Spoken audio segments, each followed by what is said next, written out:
Today's news.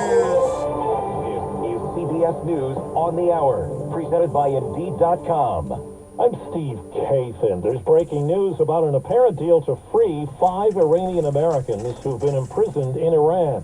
CBS's Margaret Brennan. CBS News has learned President Biden signed off on a deal to transfer billions of dollars of funds to an account that will be accessible by Iran, which is a heavily sanctioned country for a number of reasons, including its nuclear program, including its human rights abuses, including its threat to the United States. 4 of the 5 Americans are considered wrongfully detained. Now to Hawaii. Even though we are hurting, we are still able to move forward. A local official in Maui about the widespread death and destruction from wildfires. At least 36 have died. President Biden has just declared a major federal disaster there. CBS's Jonathan Vigliotti. The historic town of Lahaina was hardest hit, and this morning the only road to it is closed down only for evacuations. We were able to gain access to the town late last night, and what we saw was pure devastation. One survivor describing the flames as burning so hot they appeared white, and they destroyed everything in their path from homes to hotels. Supreme Court Justice Clarence Thomas has been treated to more perks from wealthy friends than previously known. ProPublica reporting that since 1991, Thomas has received gifts including at least 38 vacations and 34 private flights. Trump valet Walt Nauta pleaded not guilty today to charges in the classified documents case.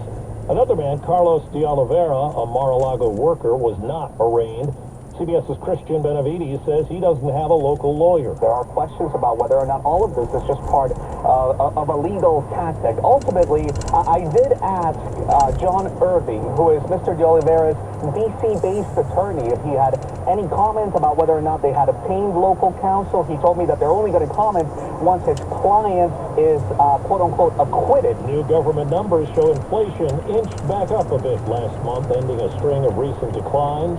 CBS's Weiju Jiang at the White House. They're trying to get them to focus on the fact that unemployment remains low, that wages continue to increase, and the businesses are still spending money. So even though there is this uptick in inflation overall, they also point to the fact that aside from food and energy, that inflation actually went down, or the cost of things went down. And checking Wall Street right now, the Dow is up 62 points. This is CBS News. Well, that's today's news.